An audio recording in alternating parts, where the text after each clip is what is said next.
નમસ્કાર વિદ્યાર્થી મિત્રો, હું છું હિનલ જોગાણી. આપ સર્વનું અમારી પોતાની YouTube channel ocean coaching classes દ્વારા હાર્દિક સ્વાગત કરું છું. આજે આપણે ધોરણ 10ની 2025-26ની નવી સ્વાધ્યાયન પોથી લોન્ચ થઈ ચૂકી છે, જેનો ભાગ 1 આપણે જોવાના છીએ, જેમાં પાઠ નંબર 1 રાસાયણિક પ્રક્રિયાઓ અને સમીકરણો આજે આપણે અભ્યાસ કરીશું. જો આ નવી સ્વાધ્યાયન પોથીનું તમારે સંપૂર્ણ સોલ્યુશન જોઈતું હોય પીડીએફ સ્વરૂપમાં, તો આજે જ અમારો વોટ્સઅપ પર કોન્ટેક્ટ કરો. વોટ્સઅપ નંબર છે 7046222254 પર. આ ઉપરાંત તમારે જો અમારી એપ્લિકેશન પરથી મેળવવું હોય તો અમારી એપ્લિકેશન પ્લે સ્ટોરમાં જઈને ડાઉનલોડ કરો, ઓશિયન કોચિંગ ક્લાસીસ, જેની મદદથી પણ તમને આનું પીડીએફ સ્વરૂપમાં સંપૂર્ણ સોલ્યુશન પ્રાપ્ત થઈ શકે છે. તો આજે આપણે જોઈએ વિજ્ઞાન વિષયમાં પાઠ 1 રાસાયણિક પ્રક્રિયાઓ અને સમીકરણો, જેમાં શરૂઆતમાં આપેલું છે આપણે કેટલીક વસ્તુઓ ચાલો યાદ કરીએ.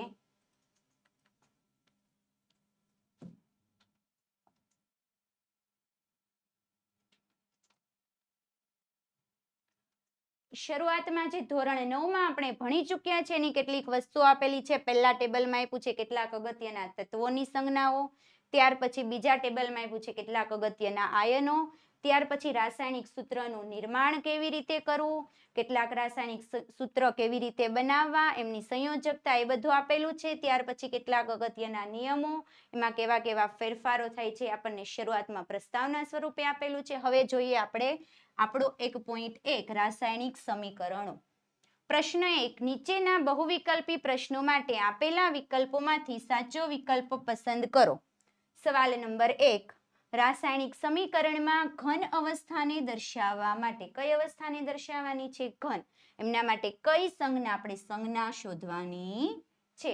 તો ઘન અવસ્થા, જેમને અંગ્રેજીમાં કહેવામાં આવે છે સોલિડ, સોલિડનો લેવાનો S, એટલે આપણો જવાબ થશે S. Option number D. બીજો સવાલ, નીચેનામાંથી કયા રાસાયણિક સમીકરણમાં પ્રક્રિયા તાપમાને પ્રક્રિયકો અને નિપજોની ભૌતિક સ્થિતિના ટૂંકાક્ષરો એટલે ટૂંકા અક્ષરોને સાચી રીતે દર્શાવેલા છે? સાચી રીતે દર્શાવેલા છે આપણે જોવાનું છે. ઓપ્શન ચેક કરીએ. H2 આપણને ખ્યાલ જ છે કયા સ્વરૂપમાં હોય? ગેસ સ્વરૂપમાં. અહીંયા આપેલું લિક્વિડ એટલે આ સમીકરણ પડે છે ખોટું. બીજું, H2 કયા સ્વરૂપે છે? ગેસ. સાચું છે. ઓક્સિજન કયા સ્વરૂપે હોય? ગેસ સ્વરૂપે. અહીંયા આપેલું છે આપણને લિક્વિડ એટલે આ સમીકરણ પણ કેવું છે? ખોટું. ત્યાર પછી આવે છે option number C, H2 gas સ્વરૂપમાં, ઓક્સિજન પણ ગેસ સ્વરૂપમાં, H2 એટલે પાણી કયા સ્વરૂપે હોય? લિક્વિડ, એટલે આપણો જવાબ બની શકે છે ઓપ્શન સી. ડી ને ચેક કરીએ. H2 એટલે હાઇડ્રોજન કયા સ્વરૂપમાં હોય? ગેસ. ઓક્સિજન પણ ગેસ, પરંતુ પાણી ગેસ સ્વરૂપમાં હોતું નથી. કઈ સ્વરૂપમાં હોય? લિક્વિડ સ્વરૂપમાં, એટલે આપણો જવાબ આવી ગયો ઓપ્શન નંબર સી. સવાલ નંબર 3, નીચેના સમીકરણો પૈકી સમતોલિત કયું સમીકરણ પસંદ કરવાનું છે? સમતોલિત રાસાયણિક સમીકરણ. સમતોલિત સમીકરણ એટલે શું? કોઈ પણ રાસાયણિક પ્રક્રિયા થાય છે તો એમાં પ્રક્રિયા પહેલા પ્રક્રિયકોની સંખ્યા અને પ્રક્રિયા પૂર્ણ થયા બાદ ઉત્પન્ન થતી નિપજોની સંખ્યા સમાન હોવી જોઈએ, જેમને કહેવાય સમતોલિત રાસાયણિક સમીકરણ. તો આપણે બધા ઓપ્શન ચેક કરીએ અને જોઈએ કે કયા સમીકરણમાં પ્રક્રિયકો અને નિપજો બંનેની સંખ્યા સમાન રીતે જોવા મળે છે. ઓપ્શન એ માં પહેલું છે Fe એટલે આયન, અહીંયા 1 છે, અહીંયા પણ કેવું છે 1. ત્યાર પછી ઓક્સિજન, અહીંયા 1, તો અહીંયા ઓક્સિજન 1 અને અહીંયા બીજો એટલે ઓક્સિજન 2 થઈ ગયા, એટલે આ સમીકરણ સમતોલિત સમીકરણ નથી. ત્યાર પછી આવે છે મેગ્નેશિયમ. ઓપ્શન બી માં મેગ્નેશિયમ અહીંયા 1, અહીંયા પણ 1, અહીંયા ઓક્સિજન 2, અહીંયા કેટલા છે? 1, એટલે આ સમીકરણ પણ સમતોલિત રાસાયણિક સમીકરણ નથી. અહીંયા આવે છે Zn1, અહીંયા પણ Zn1, અહીંયા H2 2, અહીંયા પણ H2 2. ત્યાર પછી છે અહીંયા સલ્ફર 1, અહીંયા સલ્ફર 1, અહીંયા છે ઓક્સિજન 4, અહીંયા પણ છે ઓક્સિજન 4, એટલે આ સમીકરણ કેવું છે? સમતોલિત રાસાયણિક સમીકરણ. ત્યાર પછી છે કાર્બન 1, કાર્બન 1, હાઇડ્રોજન 2, અહીંયા હાઇડ્રોજન 3 અને 1 4, એટલે આ સમીકરણ પણ સમતોલિત રાસાયણિક સમીકરણ નથી. તો આપણો જવાબ કયો આવી ગયો? Option number C, Zn plus H2SO4 માંથી બને છે ZnSO4 અને H2. સવાલ નંબર 4. નીચેના સમીકરણો પૈકી એક સમતોલિત રાસાયણિક સમીકરણ સમતોલિત નથી. હવે કેવું પસંદ કરવાનું છે? નથી તેવું. ઉપર પસંદ કર્યું હતું જે સમતોલિત હોય તેવું. નીચેનો સવાલ ઊંધો આપ્યો છે, સમતોલિત સમીકરણ નથી એવું પસંદ કરવાનું છે. તો જોઈએ, અહીંયા Fe છે 3, અહીંયા પણ Fe છે 3. હાઇડ્રોજન 4 દુને 8, અહીંયા છે 4 દુને 8. ઓક્સિજન 4, અહીંયા પણ ઓક્સિજન 4. તો આ સમીકરણ સમતોલિત છે એટલે આપણો જવાબ આવશે નહીં. અહીંયા મેગ્નેશિયમ છે 1, અહીંયા પણ 1, અહીંયા ઓક્સિજન 2, અહીંયા ઓક્સિજન 1, એટલે આ સમીકરણ સમતોલિત નથી એટલે આપણો જવાબ થઈ ગયો બી. સી ચેક કરે, અહીંયા કાર્બન 1, ઓક્સિજન 2, અહીંયા પણ ઓક્સિજન 2. ત્યાર પછી છે ઓપ્શન ડી માં અહીંયા હાઇડ્રોજન 2 દુને 4, અહીંયા પણ 4, ઓક્સિજન 2, અહીંયા પણ ઓક્સિજન 2, એટલે આપણો જવાબ કયો થઈ ગયો? ઓપ્શન નંબર બી, જે સમીકરણ સમતોલિત રાસાયણિક સમીકરણ નથી. આગળના ક્વેશ્ચન પર જતા પહેલા વિદ્યાર્થી મિત્રો, 2025-26 ની ધોરણ 3 થી 10 ની નવી સ્વઅધ્યયન પોથી આવી ગઈ છે. જો તમારે એનું સંપૂર્ણ સોલ્યુશન PDF સ્વરૂપમાં જોઈતું હોય તો આજે જ અમારા WhatsApp પર કોન્ટેક્ટ કરો. કોન્ટેક્ટ નંબર છે 7046222254 પર. આ ઉપરાંત જો તમારે અમારી એપ્લિકેશન પરથી મેળવવું હોય તો આજે જ પ્લે સ્ટોર પર જઈને અમારી application ocean coaching classes download કરો. ત્યારથી પણ તમને PDF સ્વરૂપમાં સંપૂર્ણ સોલ્યુશન ધોરણ 3 થી 12 ની નવી સ્વઅધ્યયન પોથીનું તમને પ્રાપ્ત થઈ શકે છે. આગળ જોઈએ પ્રશ્ન નંબર 2. નીચેના વિધાનો સાચા છે કે ખોટા તે જણાવો. 5 નંબરનો સવાલ, રાસાયણિક પ્રક્રિયા દરમિયાન ઉત્પન્ન થતા નવા પદાર્થોને પ્રક્રિયકો કહે છે. તો જવાબ શું છે? ખોટું. કારણ કે ઉત્પન્ન થતા નવા પદાર્થોને પ્રક્રિયકો નહીં પરંતુ શું કહેવાય? નિપજો તરીકે ઓળખવામાં આવે છે. છઠ્ઠો સવાલ, દળ સંચયના નિયમ મુજબ રાસાયણિક પ્રક્રિયા દરમિયાન દળનું સર્જન થતું નથી કે નાશ થતો નથી. શું કઈ પ્રક્રિયા કીધી છે? દળ સંચયનો નિયમ. શું થાય? દળનું સર્જન નહીં નો થાય અને નાશ પણ થતો નથી. તો આ વિધાન કેવું છે? એકદમ સાચું છે. 7 નંબરમાં રાસાયણિક સમીકરણમાં પદાર્થોની પ્રવાહી સ્થિતિ, કઈ સ્થિતિ દર્શાવવાની છે? પ્રવાહી. પ્રવાહી સ્થિતિ દર્શાવવા માટે જી સંજ્ઞાનો ઉપયોગ થાય છે. તો આ વિધાન કેવું છે? ખોટું. કારણ કે પ્રવાહી સ્થિતિ દર્શાવવી હોય તો લિક્વિડ માટે વપરાય છે એલ. અહીંયા આપ્યું છે જી એટલે આ જવાબ ઓપ્શન કેવો છે? ખોટો. ત્યાર પછી છે સવાલ નંબર 8. કોઈ પણ રાસાયણિક પ્રક્રિયા શરૂ થતા પહેલા અને પ્રક્રિયા પૂર્ણ થયા બાદ તેમાં રહેલા દરેક તત્વોના પરમાણુઓની સંખ્યા સમાન હોય છે. તો આ વિધાન કેવું છે? એકદમ સાચું. કારણ કે આ પ્રક્રિયા આપણે જોયું હમણાં સમતોલિત રાસાયણિક સમીકરણ કે જેમાં પ્રક્રિયા શરૂ થાય એની પહેલા પ્રક્રિયકોની સંખ્યા અને પ્રક્રિયા પૂર્ણ થયા બાદ નિપજોની સંખ્યા બંને સમાન રહે.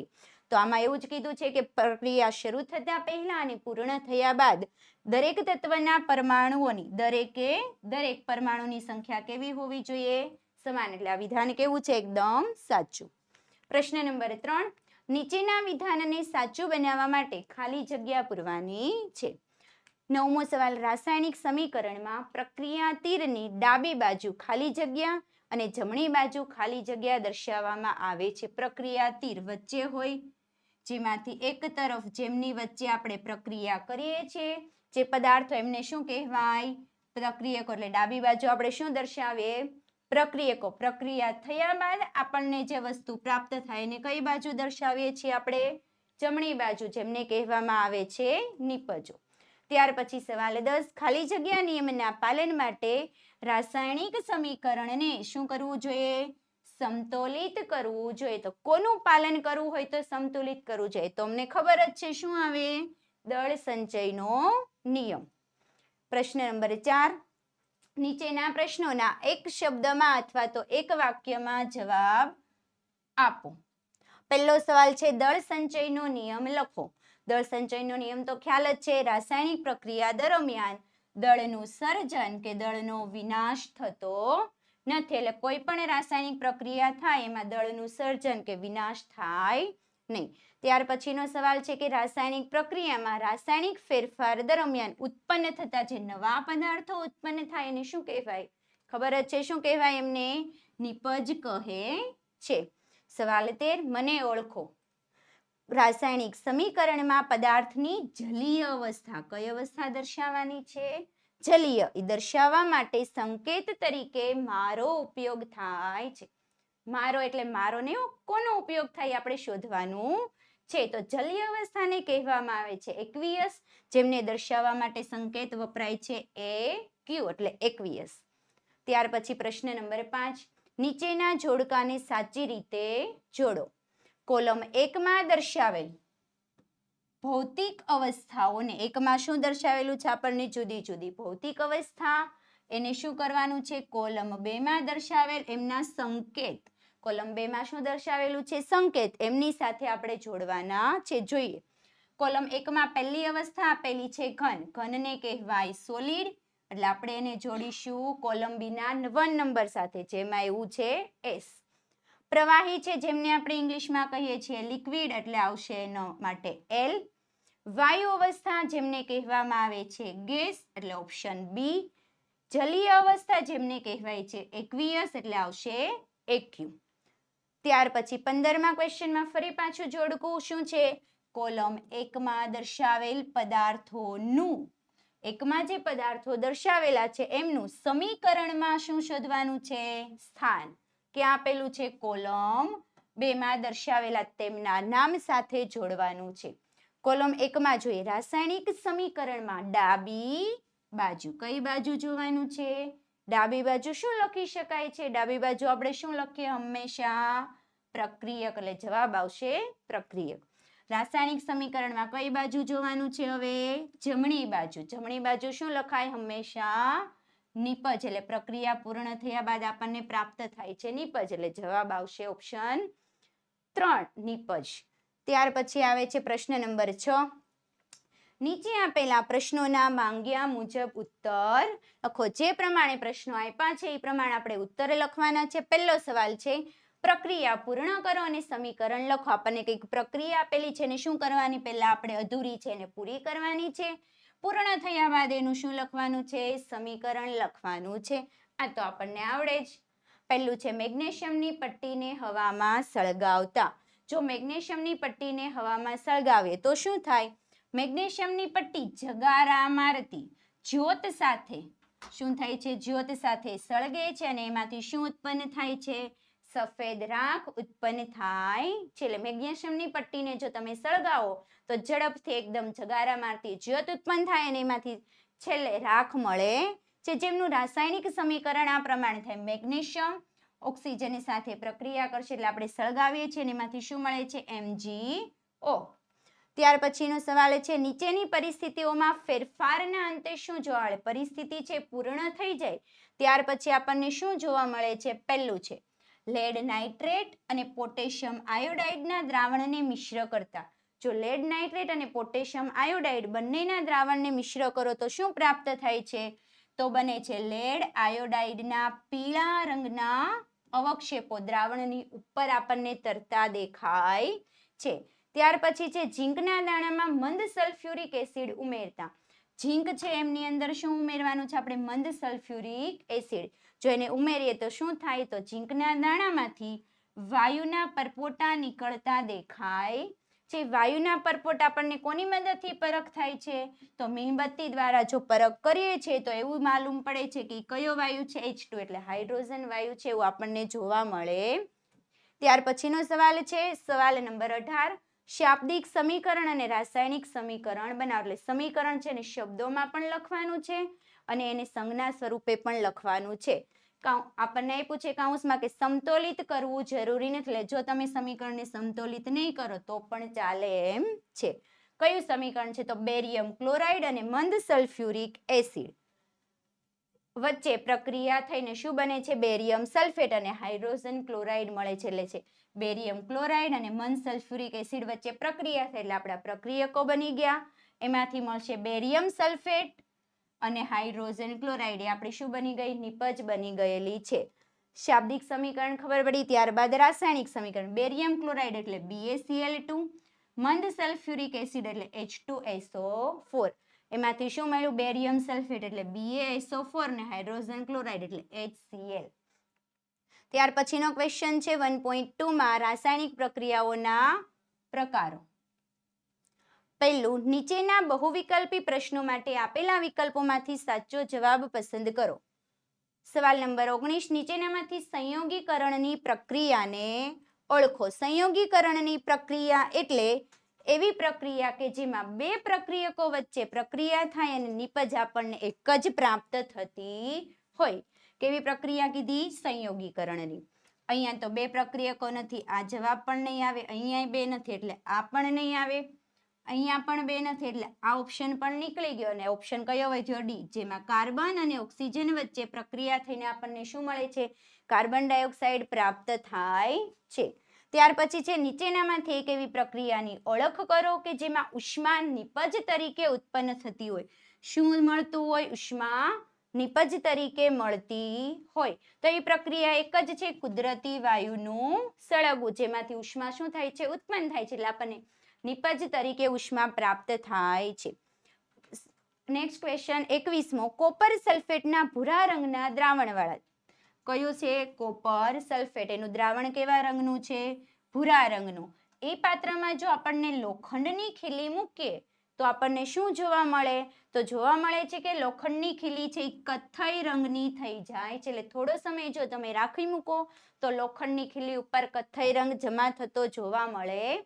આગળ વધતા પહેલા વિદ્યાર્થી મિત્રો, તમારા માટે એક નવી વસ્તુ આવી ગઈ છે, બ્રહ્માસ્ત્ર બેન્ચ, જે 2026ના વિદ્યાર્થીઓ માટે છે, જે ધોરણ 10માં છે, જેમના તમે ગણિત, વિજ્ઞાન, અંગ્રેજી અને સામાજિક વિજ્ઞાન વિષયનો સંપૂર્ણ અભ્યાસક્રમ અહીંયાથી તમે પ્રાપ્ત કરી શકો છો, જેમની કિંમત છે ફક્ત 499 રૂપિયા. પ્રશ્ન નંબર 2, નીચેના વિધાનો સાચા છે કે ખોટા? ફરીથી શું લખવાનું છે આપણે? ખરા ખોટા. 22, બે કે તેથી વધુ પ્રક્રિયકોમાંથી એક જ નિપજનું, કેવી? એક નિપજનું નિર્માણ થાય એટલે સંયોગીકરણની પ્રક્રિયા. હમણાં જ આપણે જોયું, બે પ્રક્રિયકો વચ્ચે પ્રક્રિયા થાય ને એક નિપજ બને એટલે કઈ પ્રક્રિયા કહેવાય? સંયોગીકરણ. તો જવાબ આવશે સાચું.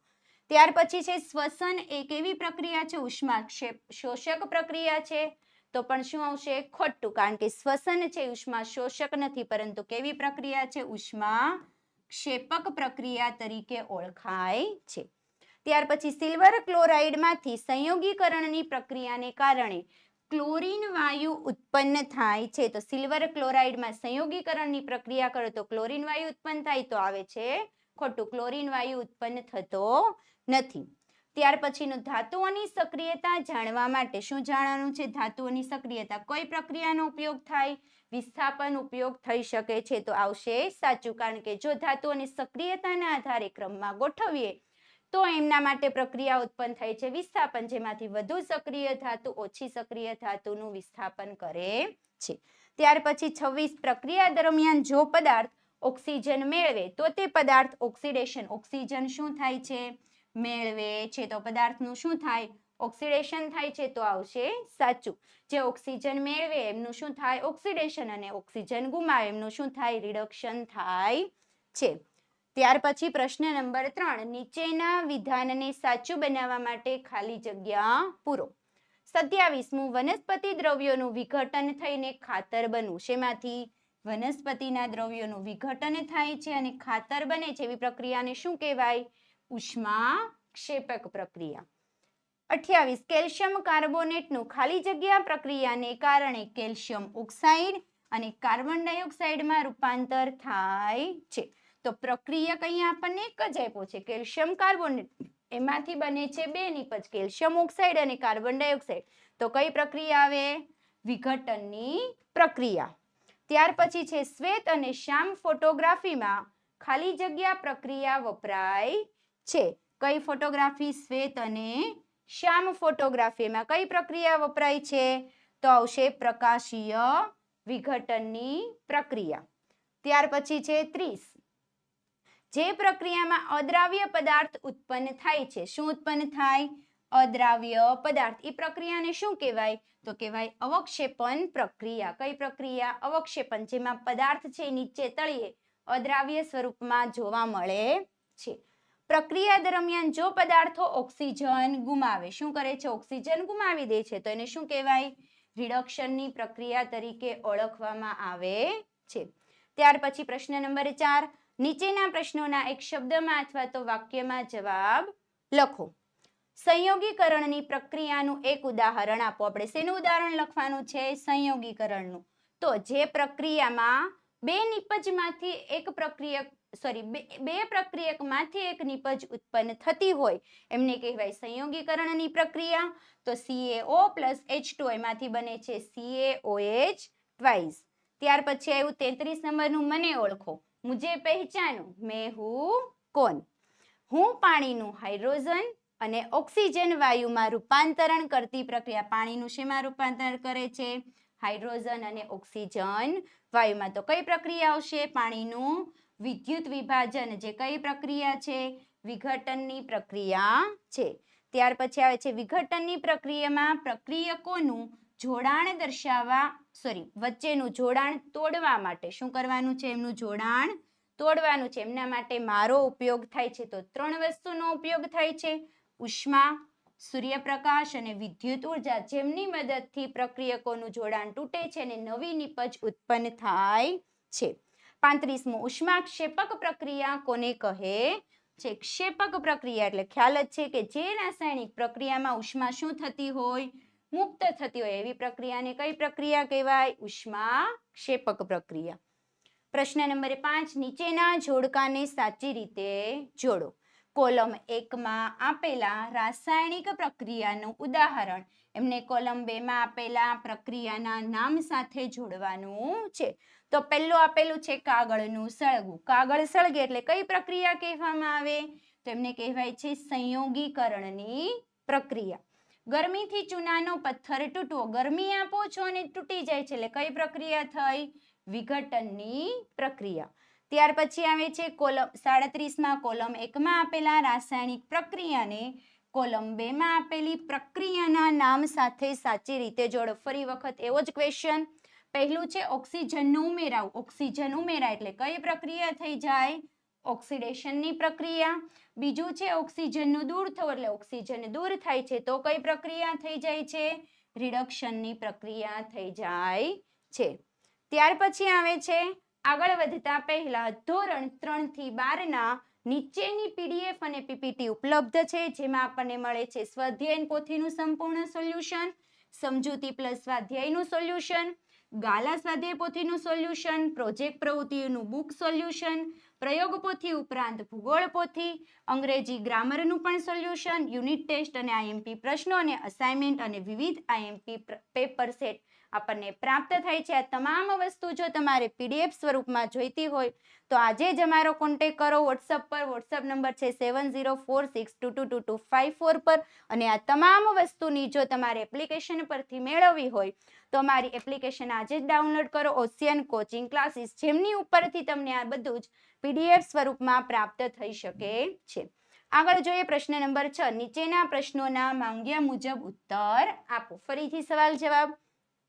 એક બીકરમાં લેવાનું છે આપણે કળી ચૂનો અને એમાં ધીમે ધીમે શું ઉમેરવાનું છે? પાણી. બીકર લેવાનું, ધીમે ધીમે ઉમેરવાનું પાણી. ત્યારે શું થાય છે? તાપમાનમાં શું ફેરફાર જોવા મળશે? એટલે જોવાનું તાપમાન કેવું થાય છે અને એ પ્રક્રિયાનું નામ જાણવાનું છે. તો જ્યારે કળી ચૂનામાં ધીમે ધીમે આપણે પાણી ઉમેરીએ ને તો પ્રક્રિયાનું શું થાય? તાપમાન વધતું જાય. એ પ્રક્રિયાને શું કહેવાય? ઉષ્માક્ષેપક. તાપમાન વધતું જાય એટલે શું કહેવાય? ઉષ્માક્ષેપક. ત્યાર પછી આવે છે એનું સમીકરણ જોવાનું. તો કેલ્શિયમ ઓક્સાઇડ, એમાં શું ઉમેર્યું આપણે? પાણી, એટલે બને છે કેલ્શિયમ હાઇડ્રોક્સાઇડ અને સાથે શું ઉત્પન્ન થયું? ઉષ્મા ઉત્પન્ન થાય છે. ત્યાર પછી એક કસનળીમાં લીલા રંગના, કેવા રંગના? લીલા રંગના ફેરસ સલ્ફેટના સ્ફટિક લેવાનું છે ને એમને ક્યાં ગરમ કરવાનું છે? બર્નર ઉપર ગરમ કરવામાં શું ફેરફાર જોવા મળે છે એ જોવાનું છે ને એની પ્રક્રિયાનું ફક્ત નામ લખવાનું છે.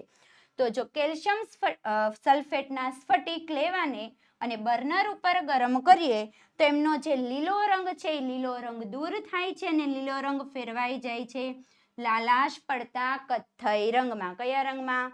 લાલાશ પડતા કથ્થાઈ રંગમાં. અને એમાં એક તીવ્ર વાસ આવે છે, જે પ્રક્રિયાને કહેવામાં આવે છે વિઘટનની પ્રક્રિયા. ત્યાર પછી આવે છે કોપર સલ્ફેટના દ્રાવણમાં. દ્રાવણ લેવાનું છે કોપર સલ્ફેટનું, એમાં મૂકવાની છે લોખંડની ખીલી, ડુબાડવામાં આવે છે. અડધા કલાક બાદ, એટલે થોડો સમય જવા દેવાનો, 30 મિનિટ જેટલો, અને ત્યારબાદ જો એ લોખંડની ખીલીને તમે બહાર કાઢો છો તો ખીલી આપણને કથ્થઈ રંગની જોવા મળે છે. અને કોપર સલ્ફેટનો જે ભૂરો રંગ છે એ ઝાંખો પડી જાય, એટલે ભૂરો રંગ થોડો ઓછો થાય છે. આ પ્રવૃત્તિમાં નીચે દર્શાવેલી પ્રક્રિયા થાય. પ્રક્રિયા આપણને આપી દીધી છે, શું આપ્યું છે? Fe+CuSO4. હવે અહીંયા આપણે નિપજો શોધવાની છે. કઈ પ્રક્રિયા થાય છે એ શોધવાનું છે. અહીં મળતી નિપજો x અને y ના નામ આપો. શું થશે? Fe કોપરનું વિસ્થાપન કરશે અને જોડાઈ જશે, એટલે x તરીકે મળશે આપણને FeSO4 અને Cu ત્યાંથી દૂર થઈ જશે, એટલે y તરીકે મળશે આપણને Cu એટલે કોપર. આ પ્રક્રિયાનો પ્રકાર જણાવવાનો છે. પ્રક્રિયા કઈ થાય? વધુ સક્રિય ધાતુ ઓછી સક્રિય ધાતુનું વિસ્થાપન કરે, એટલે પ્રક્રિયા કઈ આવે? વિસ્થાપનની પ્રક્રિયા. ત્યાર પછી આવે છે 41 દ્વિવિસ્થાપન. હવે કેવું વિસ્થાપન લેવાનું છે? દ્વિ એટલે 2 વખત. દ્વિવિસ્થાપન પ્રક્રિયાઓ નીચેના સ્વરૂપની હોય છે, એટલે આપણને આપેલું છે, જ્યાં A, B, C અને D 4 જુદા જુદા આયનો છે, જેમાં AB વત્તા CD એટલે 2 પ્રક્રિયકો છે, એમાંથી વિસ્થાપન થાય તો A અને D જોડાઈ જાય છે, C અને B જોડાઈ જાય, એટલે આપણને આ પ્રમાણે નિપજો પ્રાપ્ત થાય છે. આના આધારે નીચેની પ્રક્રિયાઓ માટે હવે આપણે જવાબ શોધવાના છે. આપ્યું છે AgNO3 અને NaCl વચ્ચે પ્રક્રિયા થશે તો અહીંયા કંઈક મળશે X અને અહીંયા મળશે Y. તો આપણે આમાં A અને D ને જોડ્યું હતું, તો આમાં A બની ગયો આપણો Ag, એટલે એક આપણને શું પ્રાપ્ત થશે? AgCl. અને આ Na છે એ NO3 સાથે જોડાય છે, એટલે આપણને પ્રાપ્ત થશે NaNO3. પહેલો સવાલ, અહીં મળતી નિપજો X અને Y ના નામ જણાવો. તો શું મળશે? આપણે હમણાં જ બનાવ્યું AgCl અને Y તરીકે મળે છે NaNO3. ત્યાર પછી બીજું, શું આ સમીકરણ સમતોલિત છે? પહેલા પૂછ્યું છે આ સમીકરણ આપ્યું છે સમતોલિત છે? જો ના તો સમીકરણને સમતોલિત કરો. સમીકરણ સમતોલિત નહીં હોય તો આપણે શું કરવાનું છે? ને સમતોલિત કરવાનું છે. તો બન્યું AgNO3 plus NaCl, જેમાં Ag અહીંયા 1 છે, અહીંયા પણ કેવા છે? 1. અહીંયા નાઇટ્રોજન 1 છે, અહીંયા નાઇટ્રોજન કેટલા? 1. સોડિયમ 1, અહીંયા સોડિયમ પણ 1. ક્લોરીન 1, એટલે અહીંયા ક્લોરીન પણ 1. ઓક્સિજન કેટલા છે? 3. અહીંયા પણ ઓક્સિજન કેટલા? 3. એટલે સમીકરણ કેવું છે? સમતોલિત રાસાયણિક સમીકરણ છે. ત્યાર પછી પ્રશ્ન નંબર 7. નીચે આપેલા પ્રક્રિયાઓમાં ઓક્સિડેશન પામતા અને રિડક્શન પામતા પદાર્થને ઓળખવાના છે. ઓક્સિડેશન જેનું થતું હોય એવા પદાર્થો અને રિડક્શન થતું હોય એવા પદાર્થો. કઈ પ્રક્રિયા આપેલું છે? ZnO પ્લસ કાર્બન, જેમાંથી બને છે Zn અને CO. તો પહેલું ઓળખવાનું છે ઓક્સિડેશન પામતા પદાર્થો. ઓક્સિડેશન પામતા પદાર્થોમાં કાર્બનની સાથે શું જોડાઈ જાય છે? ઓક્સિજન. એટલે કાર્બનનું CO માં ઓક્સિડેશન થાય છે, એટલે જેમાં ઓક્સિજન ઉમેરાય છે. ત્યાર પછી બીજું ઓળખવાનું છે આપણે રિડક્શન પામતા પદાર્થો, એટલે જેમાંથી ઓક્સિજન દૂર થાય છે. તો ZnO નું શેમાં રિડક્શન થાય છે? Zn માં રિડક્શન થાય છે. MnO2 plus HCl, MnCl2 plus H2O plus Cl2. આમાં પણ શું શોધવાનું છે? ઓક્સિડેશન પામતા પદાર્થો. તો ઓક્સિડેશન પામતા પદાર્થોમાં HCl માં O નથી ને એમાં ત્યાર પછી H2O બને છે, એટલે ઓક્સિજન ઉમેરાઈ જાય છે, એટલે HCl નું H2O માં ઓક્સિડેશન થાય છે. હવે જોવાનું છે રિડક્શન પામતા પદાર્થો, જેમાં MnO2 માંથી શું બની ગયો? MnCl2, જેમાં ઓક્સિજન દૂર થઈ જાય છે, તો MnO નું MnCl2 માં રિડક્શન થાય છે. ત્રીજું, શું ઉપર આપેલ બંને સમીકરણો સમતોલિત છે? બંને એટલે એક આ A નંબરનું અને એમની પહેલા આ B નંબરનું, એમની પહેલા આપેલું A નંબરનું, બંને સમીકરણ સમતોલિત છે, આપણે ચેક કરવાનું છે. આને પહેલા ચેક કરીએ. Mn1, અહીંયા Mn1, અહીંયા Cl1, અહીંયા Cl કેટલા છે? અહીંયા 2 અને અહીંયા 2, એટલે આ સમીકરણ બીજું સમતોલિત છે નહીં તો ના, બીજું નથી. તો આપણે એમને સમતોલિત કરવાનું. જો સમીકરણ સમતોલિત ના હોય તો શું કરવાનું છે? સમતોલિત કરીને લખવાનું છે. જેમાં MnO2 plus 4HCl, MnCl2, 2H2 અને Cl2, જેનાથી સમીકરણ કેવું બની જાય છે? સમતોલિત રાસાયણિક સમીકરણ બની જાય છે. નેક્સ્ટ, શું તમે રોજિંદા જીવનમાં ઓક્સિડેશન પ્રક્રિયાની અસરોનું અવલોકન કર્યું છે? તો જોઈએ, એમાં પહેલા વિકલ્પો આપેલા છે. પ્રશ્ન નંબર 43, કયું ઉદાહરણ ક્ષારનું ઉદાહરણ નથી? ક્ષારણ થતું નથી એવું ઉદાહરણ નથી. તો પહેલું આપ્યું છે ચાંદી પર કાળા રંગનું સ્તર જામે, તો ચાંદી કાળી પડી જ જાય છે. ત્યાર પછી આપ્યું છે તાંબા પર લાલ રંગનું સ્તર જામે, તો તાંબા ઉપર લાલ રંગનું સ્તર જામતું નથી. લાલની બદલે શેનું જામે છે? લીલા રંગનું સ્તર જામે છે. એટલે આ ઓપ્શન છે આપણા માટે કદાચ સાચો હોઈ શકે. ત્યાર પછી લોખંડ પર લાલાશ પડતા રંગનું સ્તરનું જમા થવું. લોખંડ પર લાલાશ પડતો રંગ જાગે જેને આપણે કાટ કહીએ છીએ. ત્યાર પછી સોના પર કાળા રંગનું સ્તરનું જમા થવું. તો સોનું ગમે એટલું ખુલ્લું રાખે તો એ કાળું થતું નથી. એટલે આપણા માટે ઓપ્શન ડી અને સી બંને સાચા પડી શકે છે. પરંતુ આમાં પ્રિન્ટિંગ મિસ્ટેક સ્વઅધ્યયન પોથીમાં જ આવેલી છે, કારણ કે તાંબા પર શું થાય છે? લીલા રંગનું પડ જામે છે, લાલ રંગનું જામતું નથી. આપણો જવાબ હંમેશા કયો આવે? સોનું. ગમે એટલું હવામાં ખુલ્લું રાખો તો કાળું પડતું. એટલે આ વિકલ્પમાં ઓપ્શન બી માં શું આવેલી છે? સ્વઅધ્યયન પોથીમાં ભૂલ છે. ઓપ્શન આવશે આપણો ડી. ખોરાપણું અટકાવવા માટે કયો ઉપાય યોગ્ય નથી? આ ખોરાપણું અટકાવવું છે તો ઉપાય કયો યોગ્ય નથી? તો ખોરાકને હવાચુસ્ત પાત્રમાં રાખવો જોઈએ. રાખો તો જ ખોરાપણું અટકે. ખોરાકના પાત્રમાં નાઇટ્રોજન વાયુ ભરવો જોઈએ, તો એ પણ સાચું છે. ખોરાકના પાત્રમાં ઓક્સિજન વાયુ ભરવો જોઈએ, તો આ ઓપ્શન કેવો છે? ખોટો. એટલે આપણો જવાબ શું થશે? યોગ્ય નથી શોધવાનો. એટલે ઓપ્શન નંબર સી. ઓક્સિજન ભરો એટલે એમના શું થાય છે? ઓક્સિડેશનની પ્રક્રિયા, જેનાથી ખોરાપણું વધારે થાય છે. પ્રશ્ન 2, નીચેના વિધાનો સાચા છે કે ખોટા જણાવો. ખોરાપણું અટકાવવા ખોરાકના પાત્રમાં એન્ટીઓક્સિડન્ટ પદાર્થો ઉમેરવો. જો એન્ટીઓક્સિડન્ટ એટલે જે શું કરે? ઓક્સિડેશનની પ્રક્રિયાને અટકાવે. તો જવાબ કેવો આવે? સાચું. ખોરાપણું અટકાવવા ખોરાકના પાત્રમાં નાઇટ્રોજન વાયુ ઉમેરવો જોઈએ. અટકાવવું હોય તો નાઇટ્રોજન ઉમેરીએ, જેનાથી એનું ઓક્સિડેશન થતું અટકે છે, તો આ પણ સાચું છે.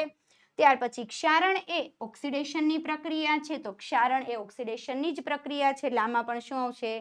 સાચું. ત્યાર પછી જોઈએ, નીચે આપેલા પ્રશ્નોના માંગ્યા મુજબ ઉત્તર લખો. બટાકાની કાતરી એટલે વેફરના ફૂડ પેકેટ આજકાલ દરેક જગ્યાએ સહેલાઈથી મળી શકે છે. આ પેકેટ તો આપણને દરેક દુકાનો પર મળે છે. જેમાં એક વિદ્યાર્થી નાસ્તા માટે દુકાન પરથી ગૃહ ઉદ્યોગમાં બનાવેલી એક વેફરનું પેકેટ ખરીદે છે. તમારી જો કોઈક નાનો બાળક છે એ દુકાને જઈને આ પેકેટ લઈને આવે છે. તે શું કરે છે? ખાવાની શરૂઆત કરે છે. પેકેટ લઈને આવીને ઘરે આવીને તરત ખાવા લાગે છે. તો ખાય છે એટલે એને તરત જ જાણ થાય છે કે એનો સ્વાદ છે એ યોગ્ય નથી. એટલે એને એના સ્વાદમાં કંઈક અલગપણું દેખાય છે અને એમાંથી વાસ પણ બદલાઈ ગયેલી જોવા મળે છે. તો એમાં માટે પહેલો સવાલ આપેલો છે કે આવું શા માટે થયું છે? આવું કેમ થાય? તો આવું તે પેકેટમાં રહેલી વેફરનું શું થઈ ગયું હોય? ઓક્સિડેશન થઈ ગયું હોય. એમના કારણે શું થાય? ખોરી થઈ જાય છે અથવા ખોરું થઈ જાય છે. જેમના કારણે થાય છે, જે ઘટનાને શું કહેવામાં આવે છે? ખોરાપણું કહેવામાં આવે છે. ખોરાપણું થાય એટલે ખોરાકનો શું બદલાઈ જાય?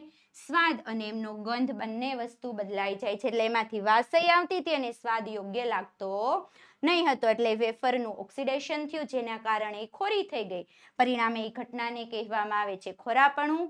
શું થયું એમાં? ખોરાકનો સ્વાદ અને ગંધ બંને વસ્તુ બદલાઈ જાય છે. બી, આ પ્રક્રિયાને કયા નામે ઓળખવામાં આવે છે? આપણે આગળ જોઈએ. આ પ્રક્રિયાને શું કહેવાય? ઓક્સિડેશન અથવા તો ખોરાપણુંના નામે ઓળખવામાં આવે છે. જો આ પેકેટને હજુ વધારે લાંબો સમય તમારે સાચવવી હોય તો શું પગલાં લેવા જોઈએ? જે બગડી ગયેલી વેફર છે એ બગડે નહીં, બગડતી અટકાવવા માટે આપણે પહેલા શું કરવું જોઈએ? તો આ વેફરના પેકેટને જો હજુ વધુ લાંબો સમય સાચવવી હોય તો વેફરમાં એન્ટીઓક્સિડન્ટ પદાર્થો, કેવા પદાર્થો ઉમેરવાના? એન્ટીઓક્સિડન્ટ, જે ઓક્સિજનને આગળ વધવા દેતું નથી અથવા તો નાઇટ્રોજન જેવા વાયુઓ ભરવા જોઈએ, જેનાથી તેમાં ઓક્સિજનની પ્રક્રિયા થતી અટકે છે અને એનું ઓક્સિડેશન થતું નથી. જો આ વિડીયો તમને પસંદ આવ્યો હોય તો લાઈક કરો, તમારા મિત્રો સુધી શેર કરો અને જો તમે અમારી યુટ્યુબ ચેનલમાં નવા છો તો આજે જ અમારી ચેનલને સબસ્ક્રાઇબ કરો. Thank you. ધન્યવાદ. જય હિન્દ.